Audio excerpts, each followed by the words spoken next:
Last class में हमने जो है कंसंट्रेशन टर्म्स के बारे में कर लिया था। डिफरेंट कंसंट्रेशन टर्म्स जो है वो मैंने आपको बताई थी। ठीक है जी। तो आज मैं आपको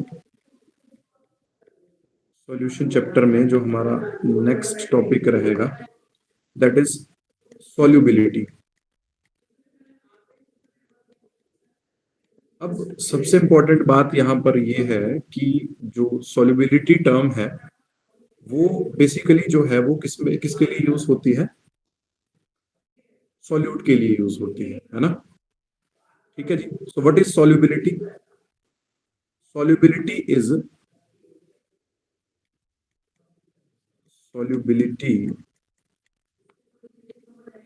is maximum amount of a substance, maximum amount of a substance, maximum amount of a substance that can be dissolved, that can be dissolved in a specific amount of solvent.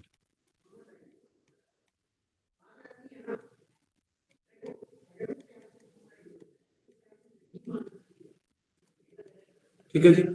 अब मान लिया कि मेरे पास किसी भी सॉल्वेंट का, जैसे water है, उसका एक स्पेसिफिक अमाउंट निर्धारित करके दे दिया आपको 1 लीटर। ठीक है जी। और उस 1 लीटर में आप कितना शुगर घोल सकते हो या कितना उसमें नमक घोल सकते हो, वो हो जाएगी सॉल्युबिलिटी, है ना। Maximum amount of substance that is dissolved in a given amount of a solvent. ठीक है जी। अब जो सॉल्युबिलिटी होती है वो किस किस पैरामीटर के ऊपर डिपेंड करती है? It depends on nature of solute and solvent as well as temperature and pressure, as well as temperature and pressure। कोई भी सब्सटेंस कितना घुलेगा ये उसके नेचर के ऊपर डिपेंड करेगा। आपने एक बात सुनी होगी, like dissolve like, polar dissolve polar, है ना। कि अगर कोई पोलर सब्सटेंस है तो उसको घोलने के लिए पोलर सॉल्वेंट की आवश्यकता होगी। अगर कोई नॉन पोलर सब्सटेंस है तो उसको घोलने के लिए नॉन पोलर सॉल्वेंट की आवश्यकता होगी। तो सॉल्युबिलिटी के हमारे सिलेबस में 2 केस हैं, है ना। फर्स्ट केस क्या है? सॉल्युबिलिटी का मतलब आई थिंक आपको क्लियर हो गया है ना। Maximum amount of a substance या maximum amount of solute that can be dissolved in a given amount of solvent, है ना। अगर मैं सॉल्वेंट का अमाउंट फिक्स कर दूं और मैं आपको बोलूं उसमें कितना आप किसी भी सब्सटेंस को डिसॉल्व कर सकते हो, तो उसको मैं सॉल्युबिलिटी बोलता हूं, उस पर्टिकुलर सब्सटेंस। ठीक है जी। अब सॉल्युबिलिटी किसके ऊपर डिपेंड करती है? सॉल्यूट कैसा है, सॉल्वेंट कैसा है, उसका नेचर कैसा है ना। और टेम्परेचर और प्रेशर पे, टेम्परेचर प्रेशर से सॉल्युबिलिटी को इंक्रीज डिक्रीज किया जा सकता है।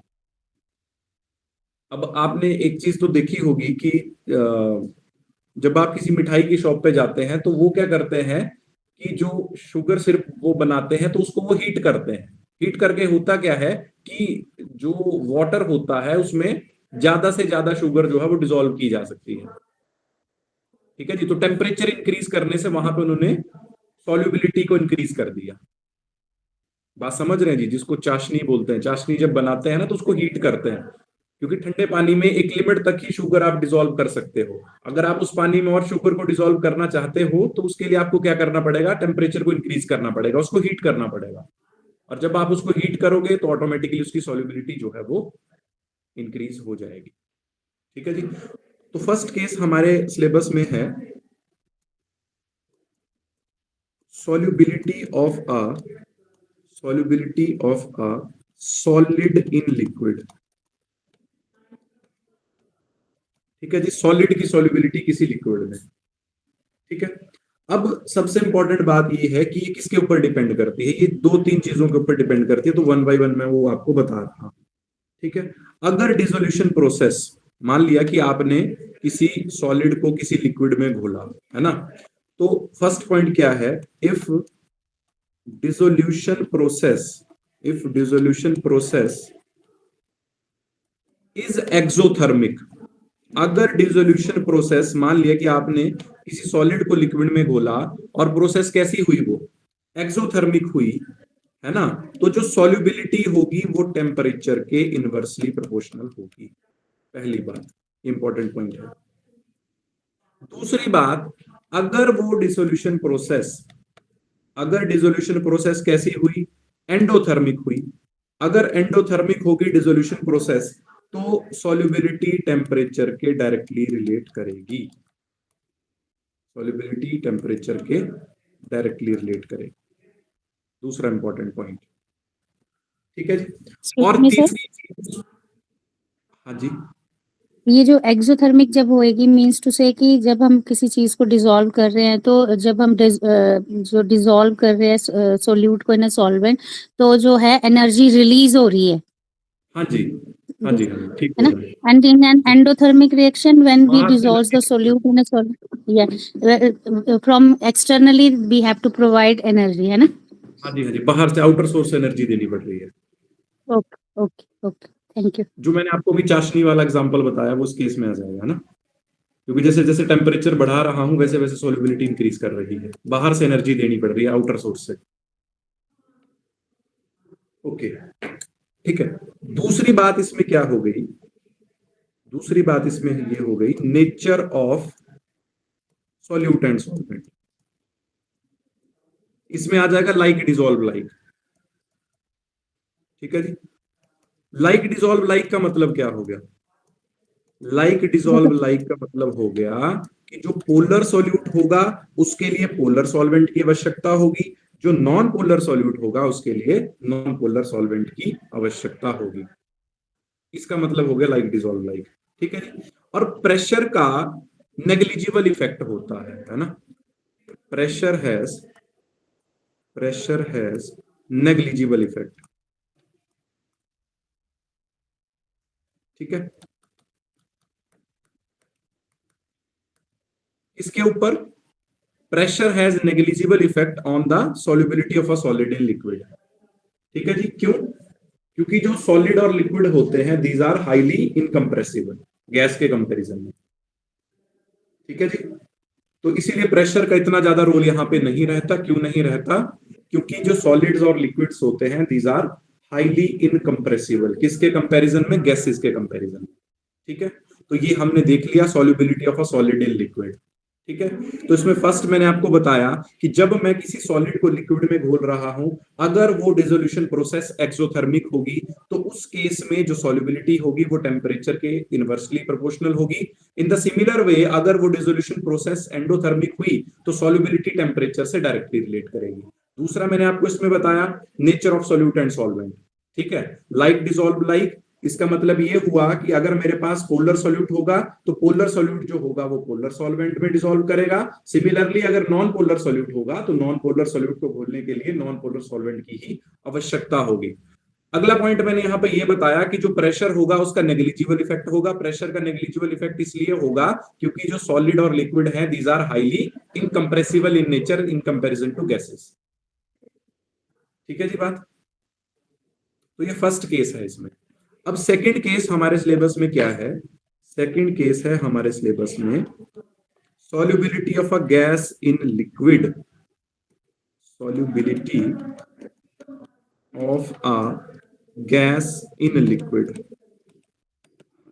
ठीक है, अब मैंने क्या करना है, किसी गैस को किसी लिक्विड में डिसॉल्व करवाना है तो वहां पर क्या क्या फैक्टर रोल प्ले करेंगे। तो पहला तो टेम्परेचर ही आ जाएगा।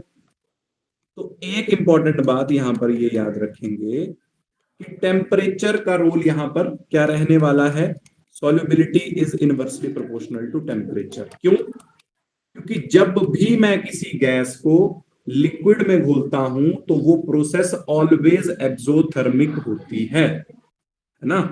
जब भी किसी गैस को लिक्विड में घोलता हूं the process is always, the process is always exothermic in nature. So dissolution of a gas in liquid is always exothermic. अगर always exothermic होगा तो solubility टेम्परेचर के साथ इनवर्सली रिलेट करेगी। यहां पर भी तो यही बताया ना जी ऊपर। दूसरा पॉइंट, अब यहां पर प्रेशर का रोल आता है, जहां पर भी गैस आएगी वहां पर प्रेशर का रोल आएगा। ठीक है जी बात को। तो यहां पर प्रेशर का रोल कैसे आता है, यहां पे आता है हेनरीज लॉ। शायद आपने सुना होगा हेनरीज लॉ। अब हेनरीज लॉ क्या बोलता है? हेनरीज लॉ बोलता है मास of a gas dissolved in a liquid is directly proportional to pressure of the gas above the solution। क्या बोल रहा है? mass of a gas dissolved in a liquid is directly proportional to pressure of the gas above the solution। एक statement तो इसकी ये आ जाती है हेनरीज लॉ की। तो यहां से जब मैं इसको सिंप्लीफाई करके लिखूंगा तो ये बन जाएगी mg will be equal to K H P G. ठीक है जी। G फॉर गैस है यहाँ पे, mass of a gas, P is the pressure, KH क्या है? एक कांस्टेंट है जिसको बोलता हूं हेनरीज कांस्टेंट। क्या बोलता हूं जिसको? हेनरीज। दूसरी स्टेटमेंट इसकी क्या आती है? दूसरी स्टेटमेंट इसकी ये आती है the partial pressure of a gas in vapour phase is directly proportional to mole fraction. Partial pressure of the gas in vapour phase is directly proportional to mole fraction of the gas. तो जब इस statement को मैं equality, sign of equality यहां पे हटेगा तो ये बन जाएगा pressure of gas is directly proportional to mole fraction of gas and KH Henry's constant. तो ये बात बहुत इंपॉर्टेंट है, ये वाला रिलेशन। ठीक है। हेनरीज लॉ क्या बोलता है? The partial pressure of a gas in vapour phase is directly proportional to the mole fraction of the gas in the solution. समझ गए जी। अब ये KH क्या है यहां पर? KH है हेनरीज कांस्टेंट। KH क्या है यहां पे? Henrys constant. तो आपने इस KH को कैसे याद रखना है कि ये जो KH है ये सॉल्युबिलिटी के इनवर्सली प्रोपोर्शनल होता है। ये KH जो है वो सॉल्युबिलिटी के इनवर्सली प्रोपोर्शनल होता है। समझ गए बात को जी। अब मान लिया कि आपको 4 गैसेस दे दी जाएं।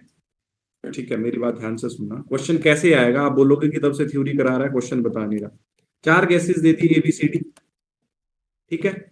इनके लिए मैंने आपको KH दे दिया, जैसे दे दिया 3.2, 5.7, 8.5, 10.2। अब बोला कि इनको सॉल्युबिलिटी के हिसाब से अरेंज करो। तो आपको क्या पता है कि जो KH होता है वो सॉल्युबिलिटी के इनवर्सली प्रोपोर्शनल होता है। तो जिसकी सॉल्युबिलिटी ज्यादा होगी मतलब उसके लिए KH कम होगा। तो सॉल्युबिलिटी ज्यादा किसकी आएगी? ऑर्डर आ जाएगा आपके पास A, फिर B, फिर C, फिर D। तो ऐसा क्वेश्चन यहां से आ सकता है। 4 गैसेस आपको दे सकता है, उनके लिए आपको KH की वैल्यू दे सकता है और आपसे सॉल्युबिलिटी पूछ सकता है। क्या आपको ये बात क्लियर हो गई? जी सर। ऐसा क्वेश्चन यहां से आ सकता है कि आपको 4 गैसेस देगा, उनके लिए हेनरीज कांस्टेंट की वैल्यू दे देगा और आपसे सॉल्युबिलिटी पूछ लेगा। एक्सटेंडेड क्वेश्चन भी करवा देता हूं यहां से। ठीक है। ये तो मैंने चलो खुद फ्रेम किया है क्वेश्चन, बट एक स्टैंडर्ड क्वेश्चन जो डाटा के साथ क्वेश्चन होता है वैसा क्वेश्चन करा देता हूं, ताकि अगर इनकेस क्वेश्चन आता है तो आप उसको अपने लेवल पे कर पाओ। ठीक है। तो क्वेश्चन है, 3 गैसेस दी हैं आपको, CH4, CO2, और ये NCERT का क्वेश्चन है तो हो सकता है कि ये क्वेश्चन डायरेक्ट डाटा के साथ आपको आ जाए। ठीक है, तो इसको अच्छे से देख लेना। तो 3 गैसेस हैं, मीथेन है, कार्बन डाइऑक्साइड है और आर्गन है। ठीक है जी। अब इनके लिए आपको क्या दिया गया है? KH दिया हुआ है। ठीक है। इसके लिए दिया गया है मीथेन के लिए 0.413। ठीक है जी। CO2 के लिए दिया गया है 1.67 और आर्गन के लिए दिया गया है 40.3। अब आप बताओ कि सॉल्युबिलिटी का क्या ऑर्डर रहने वाला है?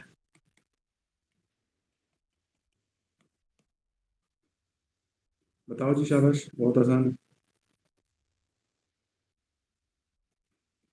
This is the order. Methane, methane जी, फिर CO2, फिर आर्गन। फिर CO2 क्लियर एंड हो? आर्गन। बिल्कुल ठीक है, बिल्कुल ठीक है। इस तरीके से आ जाएगा जी। तो ऐसा क्वेश्चन यहां से फ्रेम हो सकता है। ठीक है। वैसे इस चैप्टर से क्वेश्चन या तो कंसंट्रेशन टर्म से आ सकता है, या आपसे ये पूछ सकता है कि कौन सा यूनिट लेस है, या आपसे मोलैरिटी कुछ भी कैलकुलेट करवा सकता है, या क्वेश्चन हेनरीज लॉ से हो सकता है, या क्वेश्चन आपका जो मैं अभी आपको टॉपिक करवाऊंगा आइडियल और नॉन आइडियल सॉल्यूशन, उनके एग्जांपल से क्वेश्चन हो सकता है, या कोलिगेटिव प्रॉपर्टी से क्वेश्चन हो सकता है। बस यही इस चैप्टर में इंपॉर्टेंट है। समझ के बात को। तो नेक्स्ट अब मैं इसमें आपको करवाऊंगा ideal and non ideal solution. ठीक है, बहुत इंपॉर्टेंट टॉपिक है, यहां से क्वेश्चन बन सकते हैं, स्पेसिफिकली इसके एग्जांपल्स। तो नेक्स्ट टॉपिक है हमारा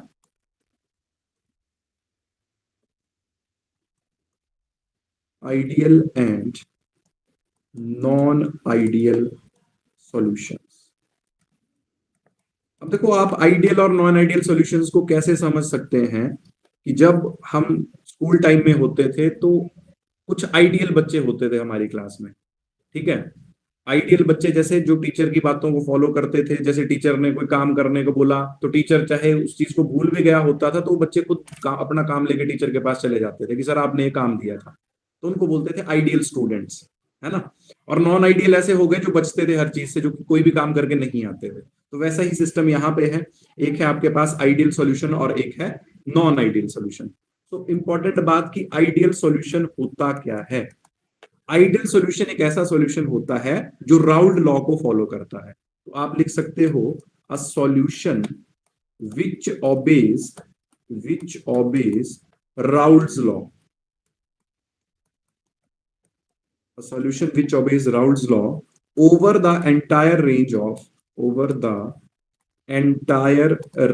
of concentration। चाहे मैं कंसंट्रेशन को कम ज्यादा करता रहूं, बट वो सॉल्यूशन जो है वो राउल्ट लॉ को ओबे करेगा ही करेगा। अब आप बोलोगे कि सर राउल्ट लॉ होता क्या है। मैं राउल्ट लॉ का अभी आपको थोड़ा सा एक्सप्लेन कर देता हूं।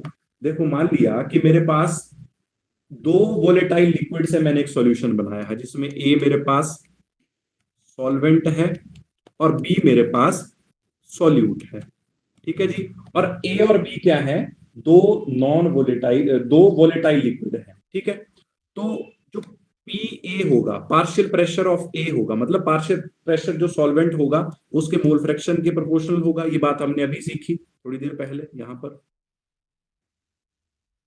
ठीक है, और जो सॉल्यूट का पार्शियल प्रेशर होगा वो सॉल्यूट के मोल फ्रैक्शन के प्रोपोर्शनल होगा। और जब इसको इन इक्वालिटी को हटाऊंगा यहां से, तो यहां से बन जाएगा P A will be equal to P naught A x A. Similarly P B बन जाएगा P B will be equal to P naught B X. ठीक है जी। अब what is P naught A and P naught B, ये आ गया vapour pressure of pure solvent. ठीक है, देखो ये vapour pressure of pure solvent आ गया, ये vapour pressure of pure solute आ गया, और ये पी ए और पीबी क्या आया, ये वेपर प्रेशर इनका सॉल्यूशन में आया जब मैंने इनको मिक्स किया। बात को समझे आप या नहीं। फिर रिपीट कर दो। मैं ये बोल रहा हूं जी कि जब मैंने आपको बताया कि मेरे पास दो वोलेटाइल लिक्विड हैं जिसमें ए सॉल्वेंट है और बी क्या है, मेरे पास सॉल्यूट है, तो मैंने पी ए के लिए क्या लिखा, partial pressure of A component, partial pressure of solute will be equal to P naught A x A. What is P naught A, P naught A is the vapour pressure of pure A जब वो अकेला है। ठीक है, this is what, this is vapour pressure of pure A component, मतलब ये vapour pressure केवल और केवल सॉल्वेंट का है।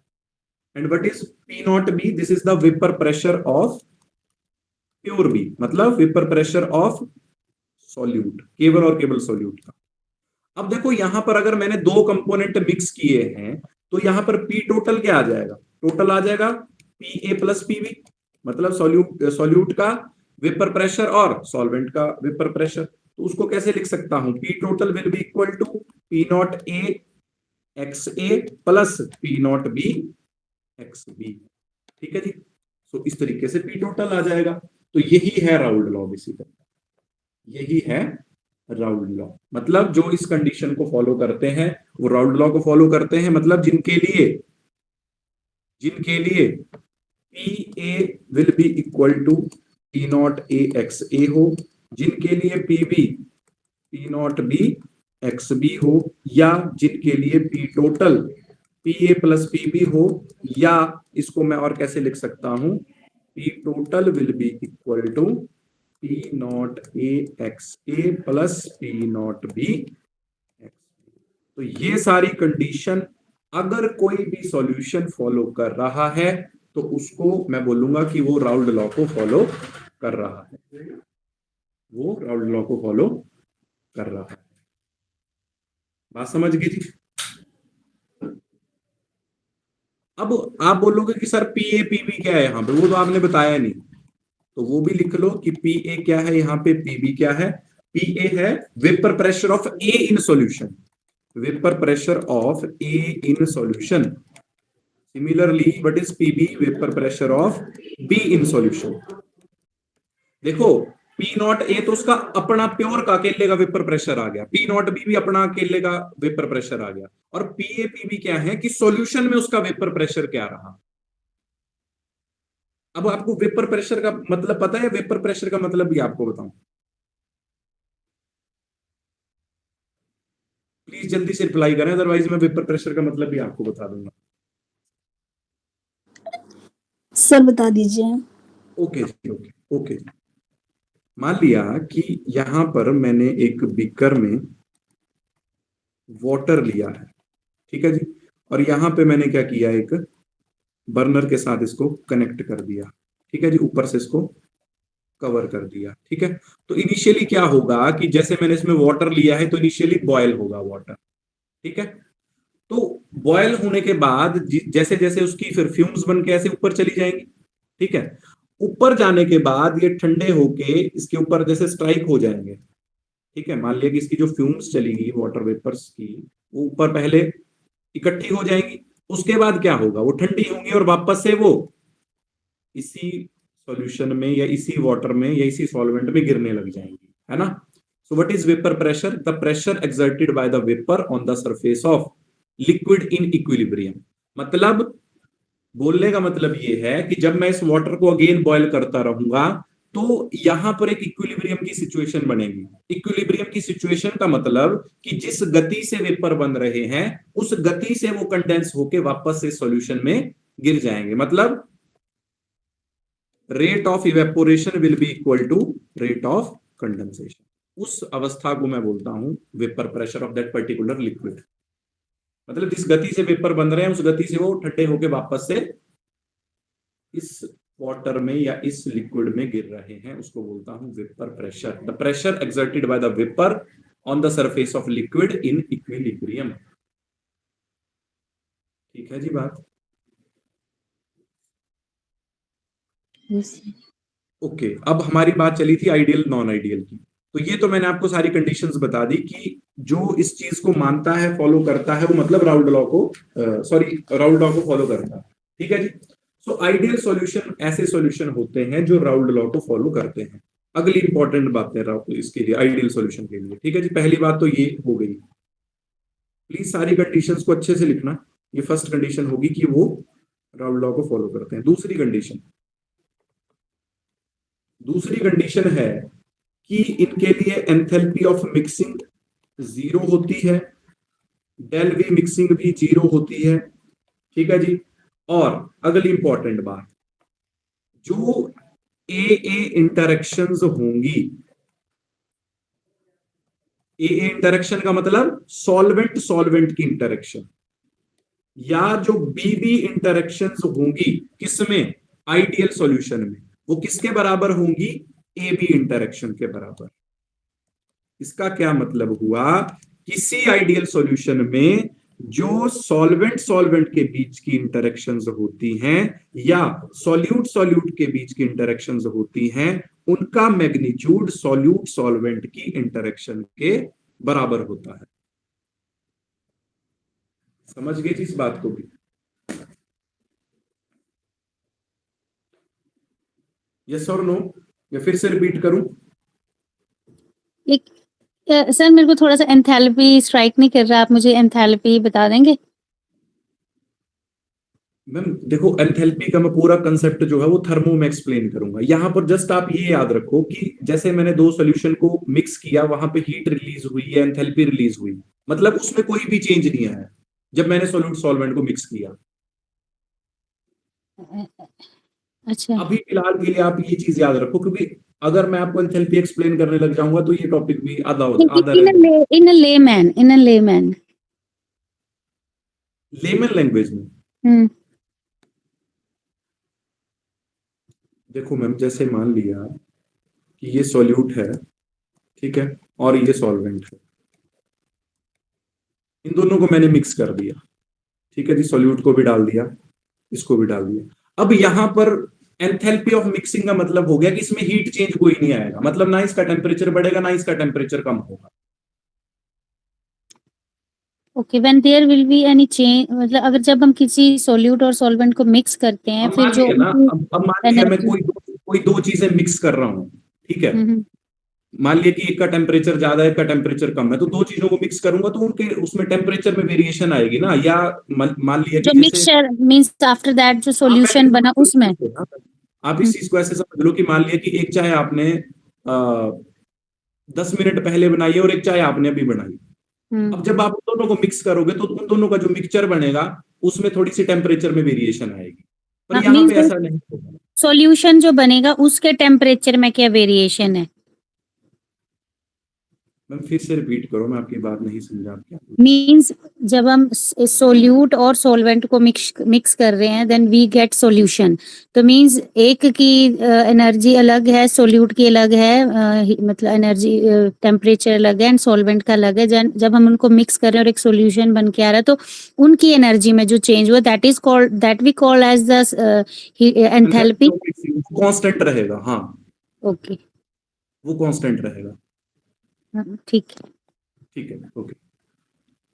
अब अगली बात ये मैंने आपको बताई कि आइडियल सॉल्यूशन में जो सॉल्वेंट सॉल्वेंट के बीच की फोर्स ऑफ अट्रैक्शन है या सॉल्यूट सॉल्यूट के बीच की फोर्स ऑफ अट्रैक्शन है, वो सॉल्यूट सॉल्वेंट की फोर्स ऑफ अट्रैक्शन के बराबर होगी। ठीक है, ये बात भी क्लियर हो गई आपको। नेक्स्ट आते हैं इसमें एग्जांपल्स जो कि पेपर में पूछे जाते हैं, तो प्लीज इसके जितने भी एग्जांपल्स बताऊंगा वो सारे याद रखना, मैं सारे लिख दूंगा यहाँ पे जितने भी एग्जांपल है। पहला एग्जांपल है solution of n hexane and n heptane. N hexane और एन हेप्टेन का सॉल्यूशन जो है वो एक आइडियल सॉल्यूशन का एग्जांपल है। दूसरा एग्जांपल है solution of bromoethane plus chloroethane. ठीक है जी, दूसरा एग्जांपल ये हो गया। तीसरा एग्जांपल है बेंजीन और टाउलिन का सॉल्यूशन। बेंजीन और टाउलिन का सॉल्यूशन, जैसे ये बेंजीन हो गई आपके पास और ये टाउलिन हो गई, इन दोनों का जो मिक्सचर बनेगा वो भी एक आइडियल सॉल्यूशन होगा। इतनी बात क्लियर हो गई जी? These are the ideal solutions. जी, मींस इसमें solute solute interaction and solvent solvent interaction एक जैसी होती है। इक्वल बराबर ओके, होती है, लगभग ओके। बराबर होती ये पेपर में क्वेश्चन है। ऐसे पूछा जाता है कि जैसे मतलब आर दीज आइडियल सॉल्यूशंस और नॉट? नहीं मैम, पेपर में ऐसा पूछा जाएगा ना आपको, जैसे अभी मैंने नॉन आइडियल नहीं पढ़ाया, ठीक है, ओके, तो वो आइडियल ओके, नॉन आइडियल का एग्जांपल मिक्स करके देगा और आपसे पूछ ठीक लेगा है, कि इसमें कौन सा मिक्सचर जो है वो आइडियल का है या कौन सा मिक्सचर जो है वो नॉन आइडियल का है। फिर नॉन आइडियल ओके, में भी दो केसेस आएंगे, पॉजिटिव डेविएशन वाला अलग आएगा, नेगेटिव डेविएशन वाला अलग आएगा। ठीक है। मतलब मींस ये मतलब हमने जस्ट एक लर्न कर लिया कि दीज ये वाले जो रहते हैं वो आइडियल रहते हैं, द अदर हाँ वन हाँ, विल बी नॉन आइडियल। जी जी जी, बिल्कुल ठीक बोल रहे हैं। हाँ, वो पैरेलली कि आप आइडियल के याद कर लो, फिर नॉन आइडियल के आपको जो बच जाएंगे वो नॉन आइडियल के ही होंगे, उस तरीके से ठीक बोल रहे हैं। ओके, अब ये बात सर करना। मुझे थोड़ा ठीक अच्छा लगा कि जैसे जो टॉपिक चल रहा है उसके साथ में उसके जो रिलेटेड क्वेश्चंस हैं तो वो साथ में ही बन भी रहे हैं और उससे हमें थोड़ा सा पता भी चल रहा है कि ऐसे क्वेश्चंस आएंगे। जी जी मैम, मैं अब ना पैरेलली ये भी मतलब हाँ इंट्रोड्यूस कर जी। रहा हूँ। आज मैं जैसे असाइनमेंट पे काम कर रहा था ना, तो मैं चैप्टर से पहले ही चैप्टर की असाइनमेंट आपको भेज दिया करूंगा, ताकि आपने जैसे हाँ, थ्योरी पढ़ी तो आप क्या करो, क्लास के बाद उस थोड़ा सा। असाइनमेंट को दोबारा अप्रोच करो और आपको पता लग जाए कि यार आज हाँ, ये टॉपिक करवाया और हम हाँ इस जी, हाँ जी। टॉपिक से रिलेटेड जो क्वेश्चन है उनको इजिली हाँ, कर सकते ठीक ठीक, ओके, थैंक यू सर, है ना। हैं।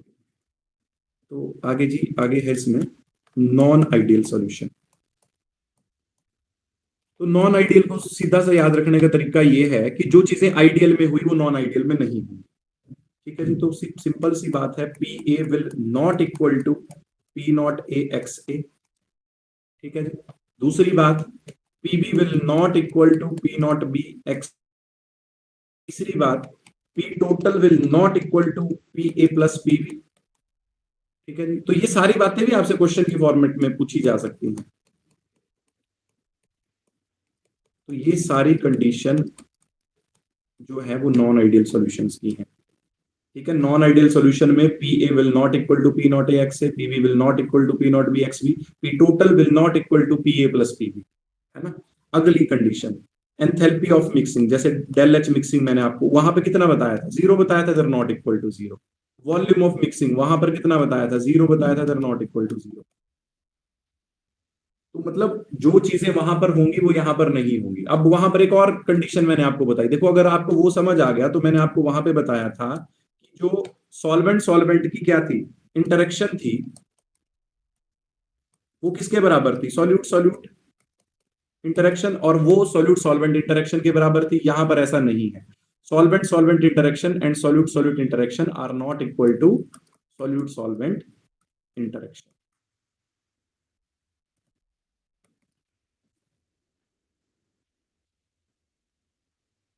इतनी बात समझ गए जी।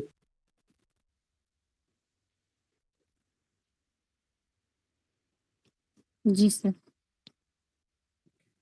अब यहां पर देखो नॉन आइडियल में मेरे पास दो केसेस हैं। पहला केस है solution showing positive deviation from Raoult's law, दूसरा केस है solution showing negative deviation from Raoult's law. तो मैं वो दोनों केसेस जो हैं वो आपके साथ डिस्कस करने वाला हूं। उन दोनों केसेस के एग्जांपल भी फिर आपको अलग अलग तरीके से याद करने पड़ेंगे। ये तो मैंने जनरल कंडीशन बता दी कि नॉन आइडियल में ऐसा होता है। अब पॉजिटिव में क्या होगा, नेगेटिव में क्या होगा, वो मैं आपसे अभी डिस्कस करता हूं। ठीक है जी। तो मैं उसको कंपैरिजन के तौर पर डिस्कस करता हूं। यहां पर लिख रहा हूं मैं सॉल्यूशन शोइंग, क्योंकि नॉन आइडियल दो तरह के हुए, एक हो गया सॉल्यूशन शोइंग पॉजिटिव डेविएशन और दूसरा हो गया सॉल्यूशन शोइंग नेगेटिव डेविएशन।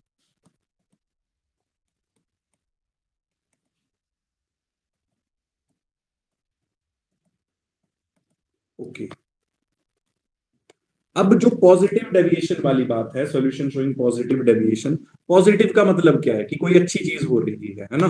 तो पॉजिटिव का मतलब अगर ये है तो यहां पर सारे साइन ग्रेटर के हो जाएंगे। तो P A is greater than P naught A x A, याद रखने का तरीका, P B is greater than P naught B x B. ठीक है जी। And P total is greater than P naught A x A plus P naught B X. इतनी बात clear हो गई। इसका मतलब ये हुआ if the vapour pressure of the solution is higher than predicted by Raoult's law.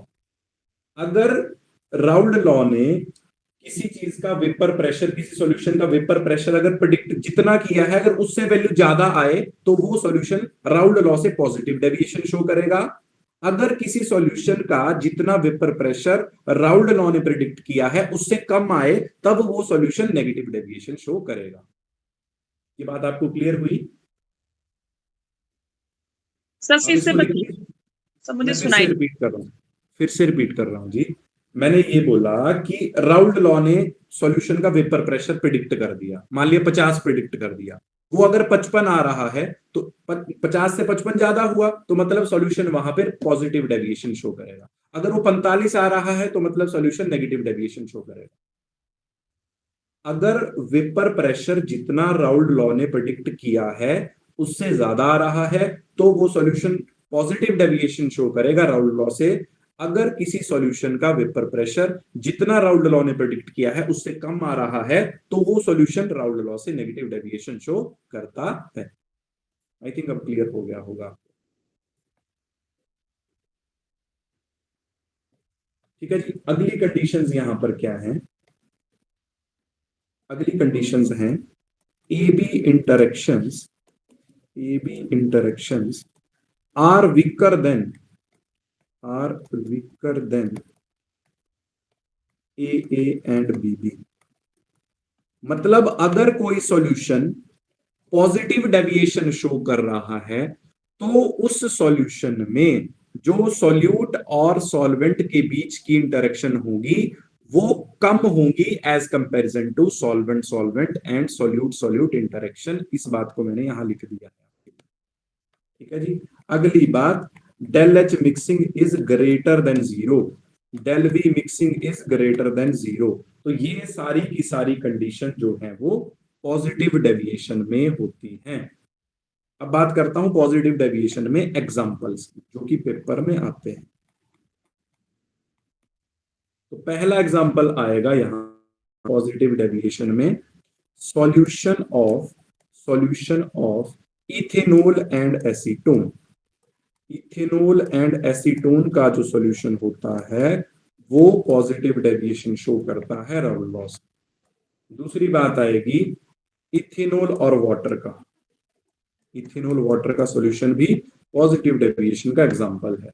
तीसरा acetone का और कार्बन डाइसल्फाइड का जो सॉल्यूशन होगा वो भी राउल लॉ से पॉजिटिव डेविएशन जो है वो शो करता है। इतनी बात क्लियर है जी आपको?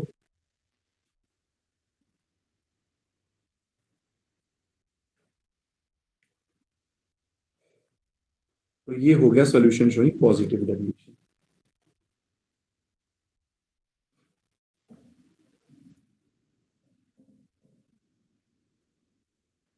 अब नेगेटिव डेविएशन में बिल्कुल इसका उल्टा है। ठीक है जी, नेगेटिव डेविएशन में क्या आ जाएगा मेरे पास? आप देखो, एक को अगर आपको एक समझ आ जाएगी तो दूसरी ऑटोमेटिकली आपको समझ आने लग जाएगी। ठीक है जी, दूसरी कंडीशन सारे साइन उल्टे कर दो। तीसरी condition P total is less than P naught A x A plus P naught B x B. अगली condition A B interactions are stronger than A B interaction are stronger than AA and BB. Next, enthalpy of mixing is less than 0. Volume of mixing is also less than 0. अब इसके example discuss करता हूं।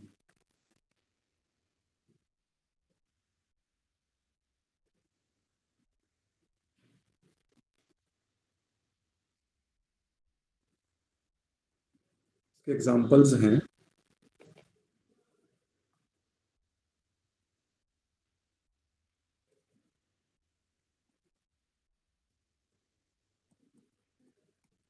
पहला example आ जाएगा जिसमें chloroform और acetone का solution.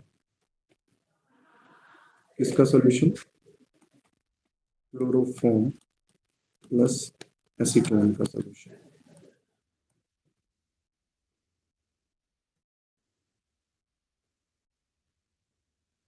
Screen visible है ना जी सबको? Yes sir. ओके, पहला आ गया क्लोरोफॉर्म एसीटोन का सॉल्यूशन। दूसरा आ गया नाइट्रिक एसिड और वाटर का, नाइट्रिक एसिड वाटर सॉल्यूशन। तीसरा आ गया फिनोल और एनिलीन का, फिनोल एनिलीन। तो ये कुछ एग्जांपल है जो नेगेटिव डेविएशन शो करते हैं।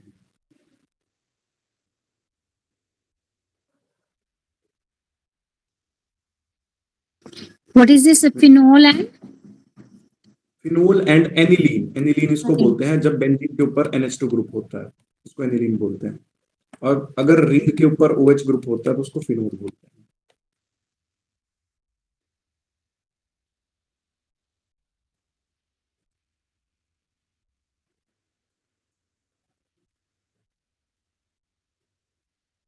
अच्छा, आपको एक शॉर्टकट बताता हूं, वो भी याद रखना। वो शॉर्टकट ये है,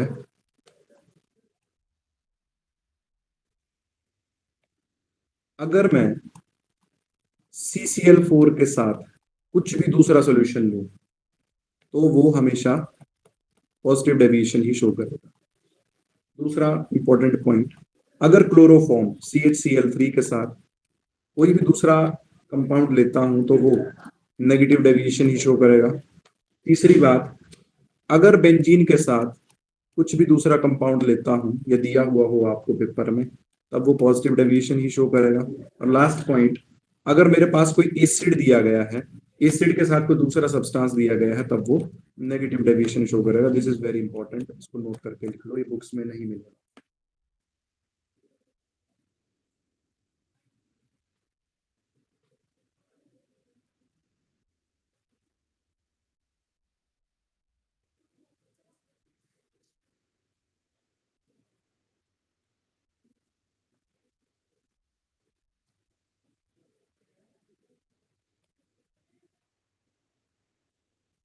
यहां से क्वेश्चन करा देता हूं। Which exhibit negative deviation, which exhibit negative deviation.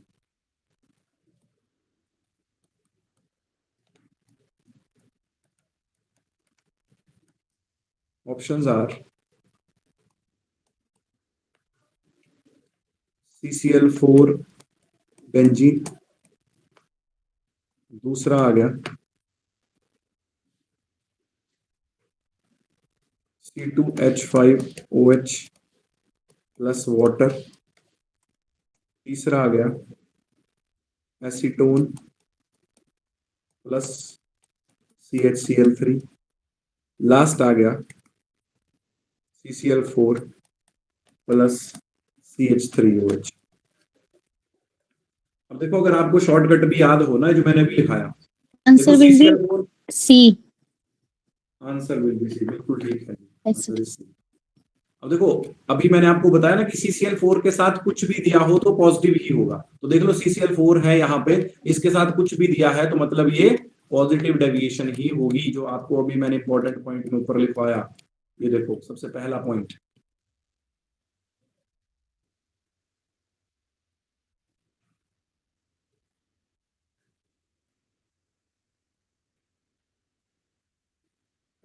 और अल्कोहल और वाटर का जो मिक्सचर होता है वो भी पॉजिटिव डेविएशन शो करता है।